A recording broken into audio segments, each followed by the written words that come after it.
Gracias que nos acompañen este miércoles del 22 de julio del 2020 en esta emisión especial de 8 columnas con nuestra respectiva sana distancia y saludando, por supuesto, al señor gobernador. Él está en Palacio de Gobierno. Lo saludaré primero y, por supuesto, a nuestros compañeros que hoy tengo el gusto de acompañar. Señor gobernador, muchas gracias por platicar con usted. Gracias por esta oportunidad de platicar con los veracruzanos. ¿Cómo le va? ¿Qué tal? Buenas noches, Muchas un gusto gracias, señor gobernador. saludarlos. Usted en Palacio de Gobierno, yo en su humilde casa en La Magisterial, Alejandra Mota en Cancún y Mario Lozano desde Venezuela lo están saludando en esta noche, señor gobernador. Muchísimas gracias. Me manda a Venezuela. Muchísimas gracias por la oportunidad, Buenas noches, señor gobernador. Alejandra, buenas noches.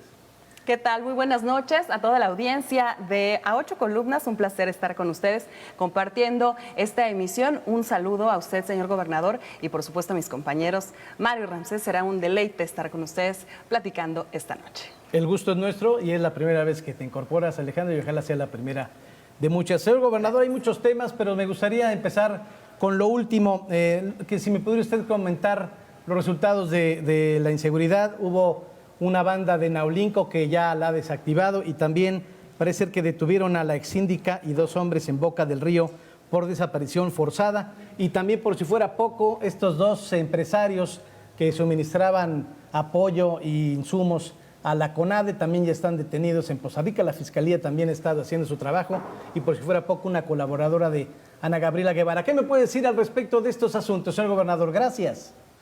Bueno, primero el día de hoy hicimos un reconocimiento al subsecretario de Seguridad Pública, el que lleva la cuestión operativa de la Policía Estatal, porque en un ejemplo de un operativo rápido, coordinado, se detuvo a una banda de asaltantes. En Naulinco habían realizado su último golpe y por fortuna la acción coordinada logró su detención. Los agarraron con las manos en la masa, entonces quedaron ya puestos a disposición. Esto es importante porque estamos probando las reacciones rápidas de la policía para la detención de estos delitos. No es el primero, ya bastantes veces, por eso el reconocimiento al subsecretario Capitán Zúñiga de estos operativos que han sido muy exitosos. También el día de hoy hicimos un reconocimiento a la Fiscalía General del Estado porque después de una investigación de 4 meses se dio con los presuntos responsables de desaparición forzada de una persona en Boca del Río. Resultó ser los mismos que están, me parece, denunciando en la Ciudad de México. Pusieron una denuncia ante la Fiscalía General de la República por presunta, me parece que presión, extorsión fue el término que utilizaron. Pero independientemente de eso, acá se les tenía una carpeta que llevaba varios meses por la presunta responsabilidad de la desaparición forzada de una persona, en la que también está presuntamente involucrada la exalcaldesa de Jalapa, que ocupó un interinato aquí, en la capital. Con eso demuestra la Fiscalía pues, que no importa qué tan mediático seas o qué cargo ocupes o qué puesto hayas ocupado, la justicia se aplica parejo. Y también para todos. 2 feminicidas, señor gobernador, que además ya vincularon a proceso, ¿no? Que ese ha sido un tema y de repente no se destaca, ¿no? Sí, en el sur había sucedido un asesinato de una joven por parte de su pareja. Fue en la época en que todavía no entraba la actual fiscal, se había quedado ahí pendiente, le pedimos que lo retomara ella cuando entró y pues el hecho de haber dejado pasar un tiempo con el anterior fiscal, obviamente esta persona se dio a la fuga, trató de escabullirse. Con la nueva fiscal iniciaron una investigación a fondo, localización, armaron bien la carpeta y finalmente se logró su detención y también su vinculación a proceso. Entonces, por lo tanto, el presunto feminicida, que también le pedimos a la fiscal le pusiera todo el encargo a fin de que como feminicida sea Gobernador, penalizada. iniciábamos la semana platicando precisamente en la Mesa Estatal para la Construcción de la Paz de todos estos operativos y este trabajo conjunto que se hace, claro, a nivel federal, estatal, pero vaya también el reconocimiento a estos operativos que se hacen en coordinación y con todas las autoridades municipales. Se hace también un trabajo municipal muy importante, valioso y digno de destacar, gobernador. Sí, la verdad es que la estructura que propone el presidente de la República como una estrategia de atención en el tema de seguridad implica la coordinación de todas las fuerzas que integran la justicia, desde la procuración y la judicialización, y desde luego los primeros respondientes, que son las policías de los dos niveles, tanto municipal como estatal y federales también, para algunos delitos. Esto es muy importante resaltarlo porque de las pocas veces en que a una mesa se sientan los comandantes que operan las estrategias de seguridad en campo, en territorio, junto con los ejecutivos, tanto municipales como estatales, y diario, es una mesa diaria en la que se hace la notificación de todos los delitos cometidos en las 24 horas anteriores y se va dando seguimiento, se implementan operativos, se aplican de acuerdo a la estrategia señalada y se va buscando, y han dado bastantes resultados. Las detenciones que se han hecho ha sido con colaboración de Marina, de la Sedena, de la Policía Federal como Guardia Nacional, de la misma Guardia Nacional, de la Policía Estatal, de policías municipales también, y desde luego pues los comandantes muy atentos dándole seguimiento a todo eso. Esto no sería también posible si en estas mesas no también se hiciera presencia de quienes llevan a cargo los programas del gobierno federal, porque recordemos que la estrategia no es solamente hacer detenciones, castigar los delitos, sino evitar que sigan sucediendo, y entonces hay que irse al fondo del problema de la inseguridad, que es que la gente debe estar atendida por el gobierno, debe haber justicia y sobre todo bienestar en la población. Esa es la apuesta ahora. Recordemos que otras apuestas donde solamente era la acción policíaca, el castigar los delitos, falló, fracasó. Aquella guerra contra el narco que se cantó tantas veces, pues vimos que no tuvo el efecto, entonces había que apostarle a algo distinto. Y es lo que estamos en eso. Platíqueme la coordinación que tiene usted con el gobernador de Oaxaca precisamente para ver y estar muy pendiente en las fronteras en cuanto a la seguridad se refiere. Y dígame cómo vamos en los secuestros, porque parece ser que seguimos altos en ese rubro. Bien, lo que hemos planteado es tener una coordinación con todos los gobiernos que nos rodean a Veracruz. Por fortuna hemos encontrado eco en casi todos ellos. En Puebla hicimos una mesa conjunta desde casi inicios del gobierno del gobernador Barbosa de Puebla, Miguel Barbosa. Fuimos a Tehuacán, allá tomamos acuerdos, implementamos algunos operativos. Después de esos acuerdos, ya nuestros secretarios, tanto de seguridad como de gobierno, se volvieron a reunir y ya implementaron los operativos en la autopista que tenía mucha incidencia de asaltos en transporte, que era entre Maltrata y Puebla, o sea, la parte de Orizaba hacia Puebla. En aquel lado de la autopista se implementaron operativos, se identificaron las bandas que operan ahí y se fueron tras objetivos específicos. Posteriormente, ese operativo lo bajamos a un operativo que incluía desde Tinajitas, desde la Tinaja hacia Orizaba, y de Cosamaloapan por la autopista hacia la Tinaja. Este corredor arma un triángulo de que varias bandas estaban ahí operando. Entonces, junto con la Guardia Nacional, a través de la Policía Federal, con los acuerdos de la Federación que hicimos, se anunciaron en su momento, implementamos toda una operativo tanto en carretera como en los alrededores, porque lo que veíamos es que asaltaban en carretera, pero los metían de inmediatamente a los camiones de carga hacia las veredas. Entonces, con la Policía Estatal y Guardia Nacional, Sedena, Marina, lo que es Policía Naval, coordinamos todo esto a fin de lograr detenciones y poco a poco fuimos deteniendo estas bandas.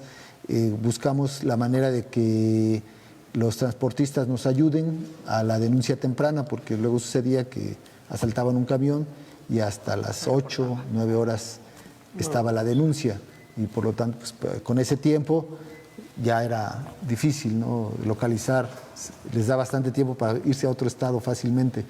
Esto se ha ido mejorando, entonces ha ido disminuyendo y al menos pues ya la impunidad ha ido bajando en ese sentido. En Oaxaca tenemos muchas zonas colindantes, también se había abandonado la coordinación entre dos gobiernos. El gobernador de Oaxaca, Alejandro Murat, con toda la voluntad de resolver el problema de la incidencia delictiva en las colindancias, nosotros con toda también la voluntad empezamos a coordinar. Aquí tuvimos una gran ventaja porque el fiscal de Oaxaca y la fiscal de Veracruz también firmaron un convenio de colaboración a fin de que quienes delinquían de un lado y se pasaban a resguardar del otro lado del estado, pudieran ser compartida la información que se tenía de esas bandas para que no se escabulleran de la justicia. Lo logramos, esa coordinación permitió detener a varias bandas, dimos el número, pasan más de 160 detenidos que estaban en esa región, que se pasaban de un lado a otro tratando de evadir, pues fuimos por ellos y con estas coordinaciones de las fiscalías fueron efectivas, o sea, se logró la vinculación a proceso. Eso era importante porque tenemos, como lo vimos en la última reunión que tuve con el gobernador de Oaxaca, Alejandro Murat, la responsabilidad de garantizar la seguridad en el corredor del Istmo de Tehuantepec. Si nosotros queremos atraer inversiones, empresas, pues tenemos que garantizar que en esa zona exista unas fuerzas coordinadas que puedan operar en toda la región del Istmo, ya sea del lado de Veracruz o del lado de Oaxaca. Entonces, por eso el acuerdo que hicimos desde Tierra Blanca, Tuxtepec, o sea, yendo así en cada una hasta Matías Romero de aquel lado, nosotros la Chinantla de este lado, incluso la Chuapas hasta el sur. Lo que nosotros queremos ahí coordinar, lo queremos pasar al Istmo de Tehuantepec, el mismo esquema, pero en el Istmo de Tehuantepec. Aquí para eso hablamos con el encargado del proyecto del Istmo de Tehuantepec a nivel federal, para que ya vayamos tendiendo los primeros acuerdos de cómo vamos a manejar una policía y una fuerza exclusiva de esa área. Desde luego tiene que ir a la par, insistimos, en que en esa región haya también bienestar. Y por eso es muy importante los programas que el presidente está lanzando en esa región. Tan solo en la primera etapa se va a hacer una inversión de más de 3.500 millones de pesos para la región del lado de Veracruz, en el Istmo de Tehuantepec, en obra pública, drenaje, carreteras, mejoramiento de varios aspectos de atención a la ciudadanía. Y eso es lo que nos va a ayudar a tener las dos cosas, el bienestar y nuestra seguridad. Ahí pronto van a empezar a cambiar. En el sur hemos hecho un esfuerzo muy grande por disminuir considerablemente la capacidad de los grupos ¿El delictivos. secuestro, señor? En el tema del secuestro, también por fortuna la fiscal, junto con la Coordinación Nacional Antisecuestro, han logrado bajar los niveles de este delito. Creemos que vamos a acabar con ese delito. Se dejó crecer, es la verdad. Estuvo operando varios grupos delictivos, pues no sabemos por qué los dejaron operar tanto, y se fueron afianzando en varias regiones, y eso pues provocó que empezara el delito del secuestro a subir, poco a poco. Ahora con la fiscal estamos coordinándonos y vamos teniendo varios casos de éxito. El último, por ejemplo, fue en Catemaco, donde había un secuestro de un joven. Se actuó con discreción, como debe ser en estos casos, y se dio con los responsables y se liberó a la víctima sano y salvo. Entonces creo que esto da muestra de que ya se acabó la impunidad, y es un mensaje para la gente que pretende este delito.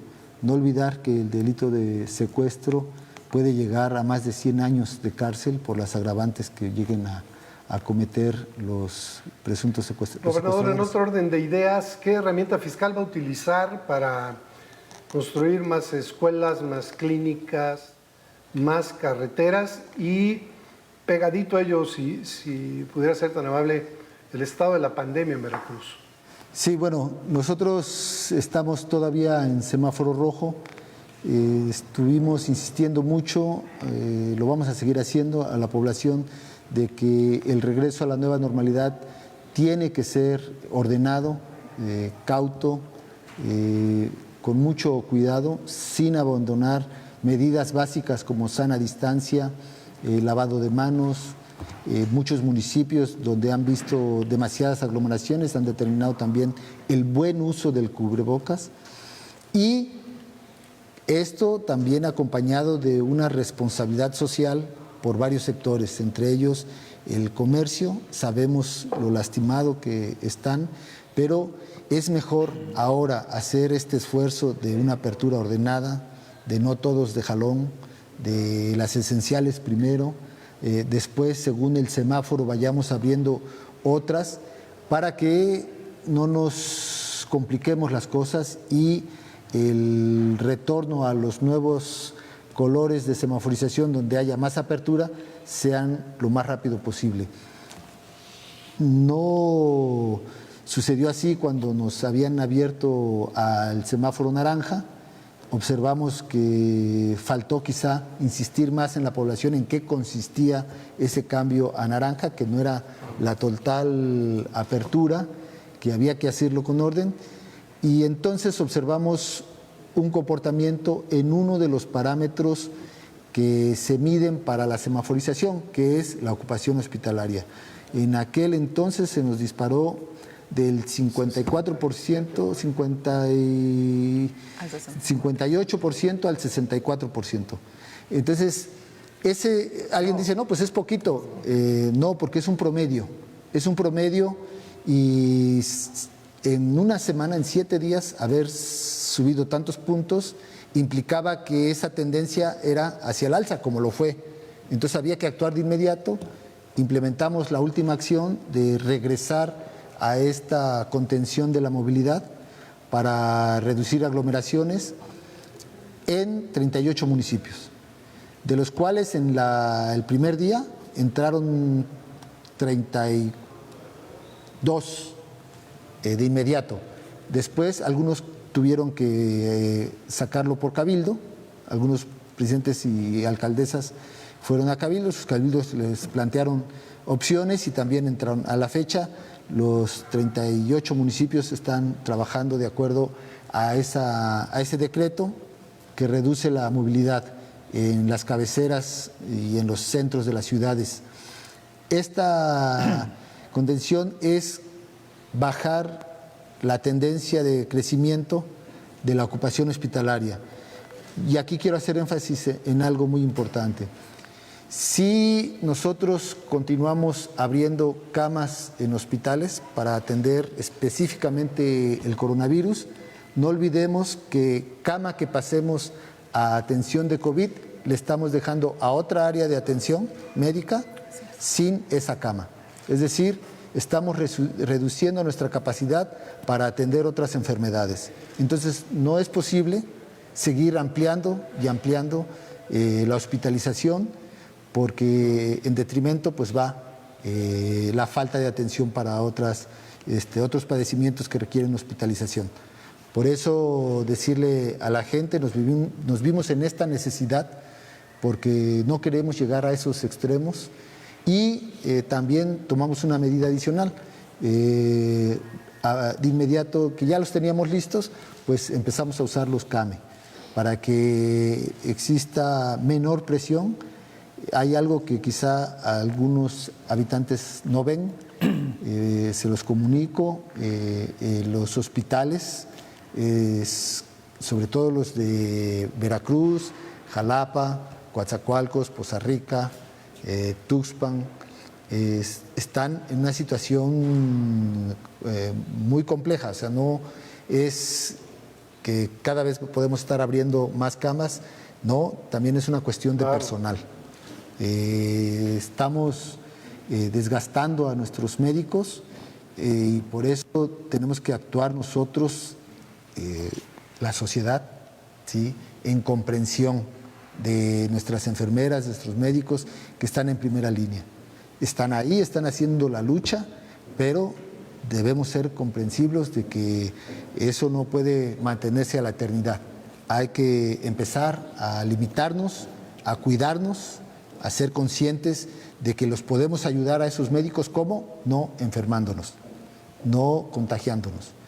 Tenemos que hacerlo, aunque el 15% de los que se enferman de coronavirus son los que requieren hospitalización. Venimos ya de varios meses de esta enfermedad y hay acumulación en los hospitales. Estamos en el 64%. Advierto algo, el porcentaje se disminuyó porque abrimos más espacios, ¿sí?, no porque haya disminuido el ritmo de ocupación. Sí, obviamente, como se abren más camas, pues el porcentaje se mantiene, sí, pero los en ese nivel. ¿No? Pero hemos ocupado, pero el número de camas es más camas ocupadas, ¿sí? Entonces le pedimos mucho a la población que entendamos esta situación. Tenemos capacidad, tenemos espacios, pero no son infinitamente para que se queden cada vez abriéndose más y más y más. Hay que ponernos un límite. Y si puedes, pues quédate en casa. Es decir, tú puedes, ayuda a estos doctores, ayuda a estas enfermeras y ayudemos a pacientes de las otras enfermedades que requieren hospitalización y están reclamando una cama, para que no sigamos expandiendo nuestros hospitales y pueda dárseles a ellos, a los que tienen otros padecimientos, un lugar de hospitalización si lo requirieran. Este es un llamado a que comprendamos esa situación y que por eso es que se tomó esta decisión. Es compleja, ¿por qué? Porque a la vez hay otros afectados, hay una afectación económica, lo entendemos, pero debemos ser solidarios y buscar el menor daño. Hay una prioridad que es la vida y por lo tanto tenemos que buscar las condiciones para cada vez estar en capacidad de salvar vidas. En la economía vamos a buscar la forma de sacarlo adelante. O sea, tengo el compromiso con todos los comerciantes, con los empresarios pequeños, el comercio informal, de que vamos a sacar adelante, vamos a buscar las mejores formas para sacar adelante la economía, pero primero ayudemos a salir de esto, porque si no resulta, como ya lo vimos, peor. O sea, si nos aventamos todos a la apertura, vamos a como si nada hubiera pasado, ahí están las consecuencias, subió la ocupación hospitalaria y por lo tanto ahora tenemos que tomar estas medidas. Y para salir pronto del semáforo rojo, pues tenemos que aplicarnos todos. Quiero agradecer a todas las presidentas municipales y alcaldes del Estado que han asumido esta estrategia de emergencia y la han ido aplicando. Incluso ellos mismos han abonado tomando medidas adicionales. Aplaudo en verdad mucho, he ido ya a varios municipios y empiezo a ver a la gente ya más metida. En este sentido, gobernador, justamente habla de un binomio importante, que es la sociedad civil, esta responsabilidad nuestra con las autoridades. Y es importante y valioso acotar aquí pues el valor que tenemos nosotros como ciudadanas y ciudadanos de quedarnos en casa. En el caso particular, por ejemplo, de a 10 días de que se dijo usted, junto con el secretario de Salud, de esta restricción de movilidad que se ha dado, en municipios como Jalcomulco ha restringido sus accesos. Vemos hoy justamente miércoles 22, una fiesta de Jico silenciosa, una fiesta donde la gente ha guardado sana distancia, donde ha estado en sus casas y ha guardado la fe para otras expresiones. Ha sido, número uno, ¿cuáles han sido, a 10 días de esta nueva indicación que se dio, cuáles han sido los resultados tangibles que podemos ver, que podemos constatar en los municipios con esta restricción de movilidad? Y número dos, y valioso, pues cuáles serán estos apoyos que, como bien lo dice, se va a dar a aquellos que se han visto afectados en esta pandemia económicamente. ¿Cuáles serán los apoyos? Bien, la primera, decirte que es algo de lo cual nos tiene que enorgullecer, que la sociedad aprendió rápidamente y asumió este papel de cuidarse a sí mismo, de cuidar la distancia. Ahora, con mayor número de personas se ve que se cuidan unos a otros, toman sus medidas, se redujo los casos de fiestas, reuniones, como que todos ya nos pusimos muy en el plan de acabar entre todos con el rápido esparcimiento de los contagios. Eso es bastante bueno. Y la otra parte la vamos a ir abordando. Si una vez que nosotros empecemos a transitar del semáforo rojo al semáforo naranja, iremos con la apertura. Ahora sí, espero que todos entendamos que debe ser una apertura ordenada, que tenemos que todos ir respetando el color de nuestro semáforo en nuestro municipio para que vayamos de manera ordenada, disminuyendo los contagios, pero también abriendo el comercio y abriendo la actividad económica. Planteé al secretario de Finanzas, José Luis Lima Franco, las alternativas que teníamos financieras para reactivar la economía. Nosotros sabemos claramente que a través de la obra pública es un mecanismo de reactivación económica, de creación de empleos. Por lo tanto, ante la reducción de ingresos que se dan por esta situación mundial de la economía golpeada por la pandemia, podemos recurrir en Veracruz a un crédito que no rebase los 2,000 millones de pesos. ¿Por qué no rebase los 2,000 millones? Porque nosotros tenemos programado en el plan sexenal reducir la deuda a largo plazo por más de 2,000. Lo que le informó usted al secretario de Hacienda, ¿no? Entonces, así es, fue lo que se le dio a conocer, porque también nosotros queremos que la federación sepa de cómo estamos actuando responsablemente contra nuestras finanzas. Entonces le dijimos que ahí estaban los datos, no se puede mentir aquí. Ellos registran tu nivel de endeudamiento, lo recibimos en 41,800 millones de pesos y le bajamos como 700 millones de pesos en apenas 2 años, digamos, de gobierno, casi de 2 años de gobierno. Y la trayectoria de ese pago pues iba a terminar en 39,000 millones de pesos, o sea, alrededor de 2,000 millones de pesos que vamos a pagar. Por lo tanto, cumpliendo el compromiso de no endeudar más al Estado, podemos usar esta diferencia para solicitar un crédito a largo plazo de no pase de los 2,000. Claro, esto no quiere decir que no podamos recurrir a otras alternativas, que lo estamos haciendo, y ser muy responsables. Este tipo de endeudamientos solamente van destinados para infraestructura. y tendrán el objetivo de reactivar la economía.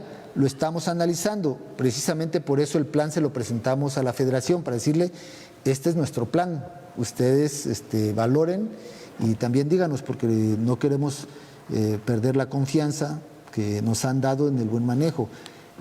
También hay algo muy importante que señalar, por ejemplo, en algún medio por ahí se quiso decir que nosotros ya teníamos unos créditos por un monto de 17,000 millones de pesos. Yo no sé de dónde sacan la cifra, pero es notorio que no es así. Si checamos el nivel de endeudamiento reportado por Hacienda, que insisto, no hay forma de mentir en eso, era de 41,800 millones de pesos y hoy estamos abajo de esa cifra. Entonces, el nivel de endeudamiento de 17,000, entiendo yo que lo están sacando de una reestructuración de la deuda que ya existía, ¿sí? Y que obviamente se tiene que hacer un trámite ante el Congreso de esa reestructuración. Entonces queda marcada como una nueva deuda, podríamos decirlo, pero no es más que reestructuración de la anterior, ¿sí?, para obtener ventajas en el pago de los intereses. Cuando nosotros iniciamos, queríamos reestructurar la deuda para tener esa ventaja, pero habíamos observado que el Estado no estaba muy bien calificado. Estábamos en los BBB menos y por ahí ese tipo de niveles. Entonces nos propusimos rápidamente implementar la ley de austeridad, de buen manejo de las finanzas, del ahorro, de la inversión pública, y de esa manera estar bien calificados. Cuando ellos vieron que empezamos a pagar a deudas pasadas, con el flujo obtenido gracias a la austeridad y a cero corrupción, entonces nos empezaron a calificar más. Nos dimos un tiempo de un año y al año nos califican y nos dicen, ustedes han subido. ¿Qué quiere decir eso de la calificación? Pues de que tienen más confianza en un gobierno que es austero, que no se corrompe y que no hace gasto corriente excesivo. Entonces, las entes financieras confían más en ese tipo de pagador, ¿sí? Saben que está teniendo finanzas, está saneando sus finanzas y por lo tanto, al confiarle más, pues lo califican mejor y podemos pedir que nos bajen el interés. Eso fue la reestructuración. Lo logramos también que en esa reestructuración se metieran bancos importantes. Entró Banorte, Bancomer, no solamente Banobras, que es el más recurrido en estos casos. Entonces, se logró que las tasas ofertadas para nosotros hacer la reestructuración fueran mucho mejores y no fue una línea de crédito nueva, simplemente reestructurar y mantener el mismo nivel de endeudamiento. Entonces, quizá por ahí juegan con ese tipo de cosas algunos para decir que se endeudó más, pero pues es determinante cuánto recibiste y cuánto tienes ahora de nivel de endeudamiento. Y así a los 6 años va a ser lo mismo, con cuánto entraste y con cuánto está saliendo, y ahí vamos a ver claramente de que no endeudamos. Hay una situación, nosotros sí pedimos créditos a corto plazo, pero gracias a este gran manejo que está haciendo el secretario Lima de las Finanzas, se pagaron de inmediato, incluso antes del año que se habían comprometido, sin penalización, y eso hizo que también algunos dijeran, bueno, a ver, tú en noviembre del 2018 tenías 41,800 millones de pesos, pero al cierre, o sea, a diciembre, en tu primer mes de gobierno, ¿sí?, se te subió a 44. Digo, pues nada más hagan la diferencia y van a ver que es el crédito simple que se pidió en diciembre de 2,500 millones de pesos. Pero fue una estrategia porque había yo anunciado que no iba a afectar a los trabajadores en diciembre. Los trabajadores tienen que recibir sus pagos, sus aguinaldos en tiempo y forma, en los montos que marcan sus derechos adquiridos, y ellos no tenían que pagar los platos rotos de las deudas anteriores. Por lo tanto, lo que hicimos fue utilizar parte de ese crédito simple y utilizar un flujo que ya habíamos obtenido, porque la diferencia en diciembre de todos los años es de 6,000 millones de pesos. O sea, siempre ese déficit se tiene para cerrar cada año, entonces tienes que buscar varias alternativas para cubrir ese déficit. Bueno, nosotros solamente pedimos 2,500 y lo pagamos. Entonces, esos 4,000 inmediatamente volvieron a bajar. Ahora en diciembre de 2019 hicimos lo mismo, pero ahora lo pagamos en febrero. O sea, nada más lo pedimos en diciembre y en febrero lo pagamos. ¿Gracias a qué? Porque ¿cómo lo logras?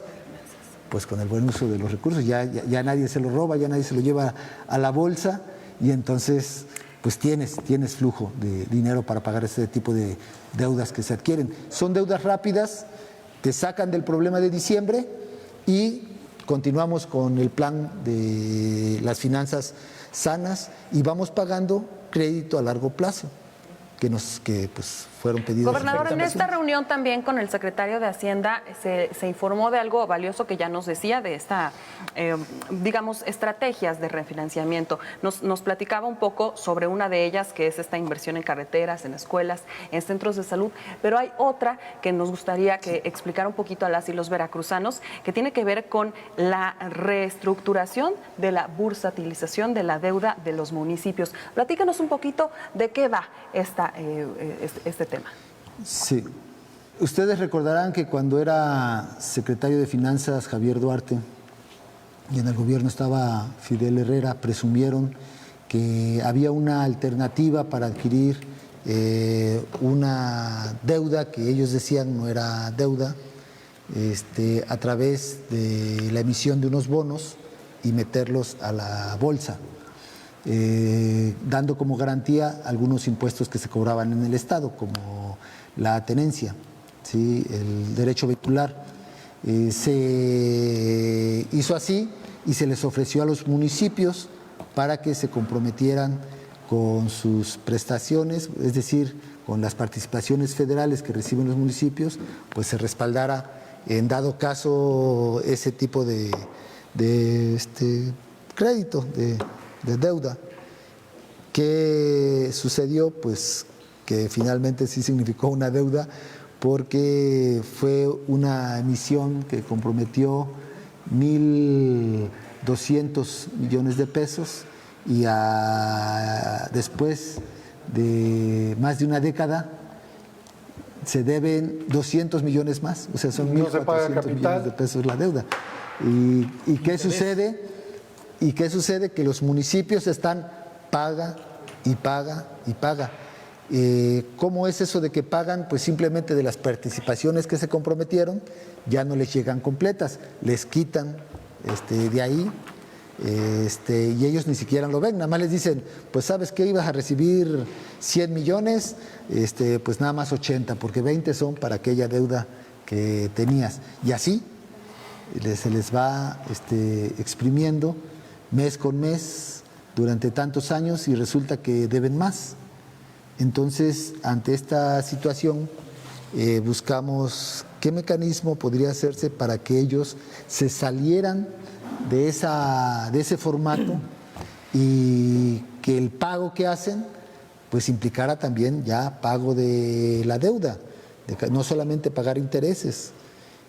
Pues lo que hay que hacer es salirse de la bursatilización. ¿Qué es esto?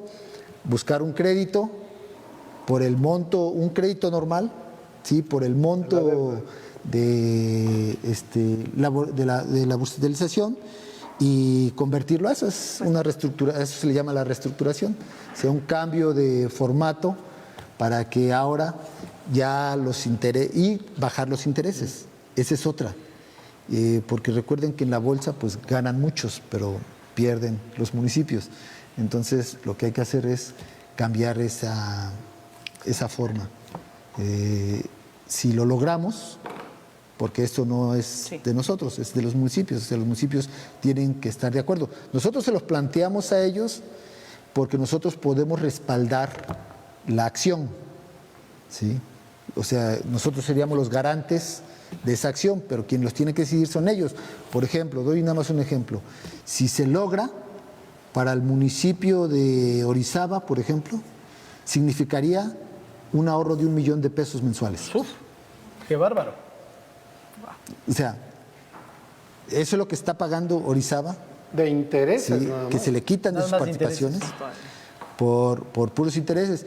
Y me decía el alcalde, decía, o sea, no es posible que por 40 millones de pesos que le dieron al municipio debemos hace 12 años, Continúa. hoy todavía seguimos pagando. O sea, hoy todavía seguimos pagando y tengamos más deuda que los 40. Entonces dice, no, sí, los intereses, dice, pues no se vale, dice, eso ya tiene que tener un límite. Entonces lo único que hay que hacer es cambiar esa forma de adquisición de deuda por otra, tiene un costo, ¿sí? El Estado puede ofrecer para que se asuma y a fin de que los municipios pues tengan Claro. la liberación de sus recursos. Gobernador, desahogando el su tema recurso. del Tribunal Superior de Justicia, los nombramientos de los nuevos magistrados y en esta parte del tema Lozoya, se está hablando de aquellos legisladores que presuntamente habrían recibido alguna lana por votar la reforma, ¿no? Ahora, espérame, Son dos temas. Sí. son dos temas, creo, ¿no? El Poder Judicial, ¿me Del hablas del Poder tribunal de qué Justicia del tribunal? Estado, De los magistrados. de los Del magistrados. Estado. Ah, bien. Ajá. ¿Nuevos nombramientos o lo que decidió el Congreso del Estado? Ah, bien, bueno, explicar a la gente, el Congreso del Estado decidió no renovar o reconsiderar para que los magistrados que habían sido nombrados por 10 años continuaran otros 5 más. Eran 4 de ellos y les negó esa opción. Es una atribución que tiene los diputados, el Congreso, el Pleno de la Cámara de Diputados, y decidieron que no se les extendía por otros 5 años más a 4 de los magistrados y magistradas que habían cumplido los 10 años que en la ley se establecen. En esa misma ley pues se establece que con el aval del Congreso pueden extenderse otros 5. Bueno, el Congreso decidió que no, es una atribución soberana de ellos y con eso se abren pues 4 espacios para, Hacer la dentro de mis propuesta, atribuciones, proponer al Congreso otros nuevos magistrados y magistradas. También se tomó el caso, ellos retomaron el caso de 2 magistrados que cumplieron los 70 años y de acuerdo a la ley del Estado dejan de ser magistrados automáticamente. Entonces fue el Congreso quien lo observó y nos los hizo saber tanto a mí como al Tribunal Superior de Justicia, de que por lo tanto eran 6 los magistrados que quedaban ya sin tener el cargo, no se les renovaba por esas 2 situaciones. Y bueno, pues es una decisión soberana del Congreso. Yo tendré que tomar la decisión para proponer al Congreso los nuevos o nuevas magistradas para estas vacantes que se abrieron. Ellos concluyen el 29 de julio, ¿sí? 4 de ellos el 29 de julio se toma efecto la decisión del Congreso de no extenderles su plazo como magistrados a otros 5 años más, y de los otros 2 pues ya habían dejado de serlo, simplemente el Congreso hace como que la observación de que ya no lo son magistrados, y claro, cada magistrado a su consideración podrá expresar a su derecho lo que convenga. Yo tengo que ser respetuoso tanto de la decisión del Congreso y esperaré el momento para que, de acuerdo a mi atribución, Sí, pues, que concluya propongan primero, nuevos ¿verdad? 6 personas. Claro. Es decir, sí, tiene que concluir Sí, pero los otros 4, pues. 2 ya concluyeron porque cumplieron la edad, pero quisiera hacerlo en grupo, o sea, que fueran 6 los que se nombraran. Sí, creo que promovieron algunos amparos, 2 de ellos, precisamente los de la edad, ya les negaron la suspensión. Entonces eso pues, nos da confianza para... O sea que el Congreso hizo bien las cosas, entonces nos da confianza para hacer la propuesta. Señor gobernador, me gustaría que nos comentara, tengo de buena fuente que esto de la restricción de movilidad iba a terminar el 31 de julio, pero parece ser que se va hasta el 4 de agosto. ¿Esto es verdad por los resultados que se están dando? Estamos en análisis por lo siguiente, lo explico. El coronavirus es un padecimiento que requiere el estudio de por lo menos 14 días, porque la presentación, desde que se da el contagio hasta que se presentan los primeros síntomas y después la etapa del padecimiento y posteriormente cuando te alivias y finalmente das negativo, requieres de por lo menos 14 días. ¿Sí? Y como la valoración de si los contagios activos subieron o bajaron, ¿sí? Los activos, no los acumulados siempre van para arriba, sino los activos subieron o bajaron, se va guardando ese registro de, por ejemplo, yo me contagié hoy, pero en esa valoración no cuentas hoy porque tenemos que esperar a ver cuál es evolución, ¿no? Tu evolución, ¿no? Porque, por ejemplo, quien llega a hacerse la prueba el día de hoy y da positivo, se le tiene que preguntar cuándo empezaron sus síntomas para tratar de deducir cuándo inició su contagio. Esos contagios son los contagios activos que se están transmitiendo en este momento. Y eso es, a estas alturas, en la fase 3 de la pandemia, lo que se tiene que valorar. Por lo tanto, después de los 14, se requieren por lo menos 6 días para estudiar esos contagios y registrarlos de manera muy clara y saber si están creciendo o están bajando. Entonces, los epidemiólogos, las epidemiólogas que tenemos en el Estado nos dicen, para valorar si la medida tomada es contundente, ¿sí? Se requieren 20 días de estudio, o sea, 20 días de aplicarse la medida. Entonces, nosotros vimos que eran al 31, pues apenas los 15 días, es decir, si nosotros valoramos esos 15 días, las conclusiones no van a ser contundentes, ¿sí? Entonces, para que así sean, requerimos de extender un poquito más y ahí es donde nos vamos a dar cuenta si se logró bajar los contagios o no. Si lo logramos como parece que va funcionando, pero no me quiero adelantar, ¿sí? Entonces podríamos observar que la capacidad hospitalaria baja, pero no porque aumentemos camas, sino porque realmente la gente ya no se está contagiando y por lo tanto ya no está requiriendo la hospitalización, ¿sí? Y por lo tanto camas, la gente se va curando, la que está en hospital, y van desalojando las camas.